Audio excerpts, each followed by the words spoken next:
I not intended to speak on the subject, but after listening to so many speakers, I'm truly gratified at the support for environmental action and climate change that is coming from all sides of this House.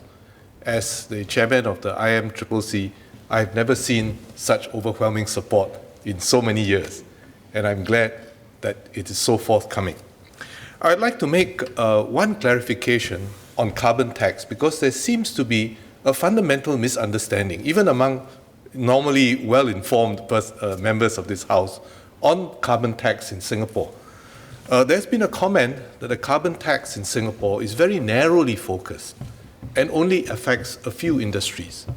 In fact, the carbon tax in Singapore is one of the most comprehensive in the world.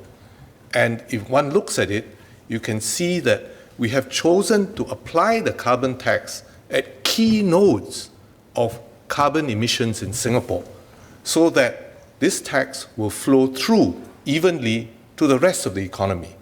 And this makes the implementation of the carbon tax and the administrative load on companies, especially SMEs, very low.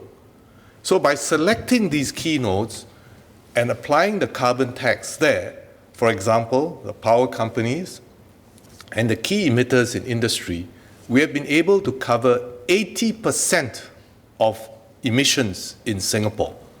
And this is an extremely effective way of doing so. The remaining 20%, the highest proportion of the remainder actually comes from transport fuel taxes, which are already fairly substantially taxed in Singapore. So our coverage is even higher than 80% when one talks about a carbon tax coverage. So I just wanted to make this clarification so that there is no misunderstanding in this House about how we've implemented the carbon tax.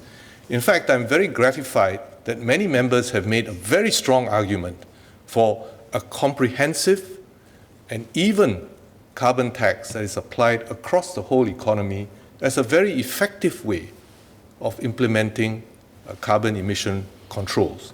And in fact, a number of members have advocated substantially higher carbon tax rates than we are applying today.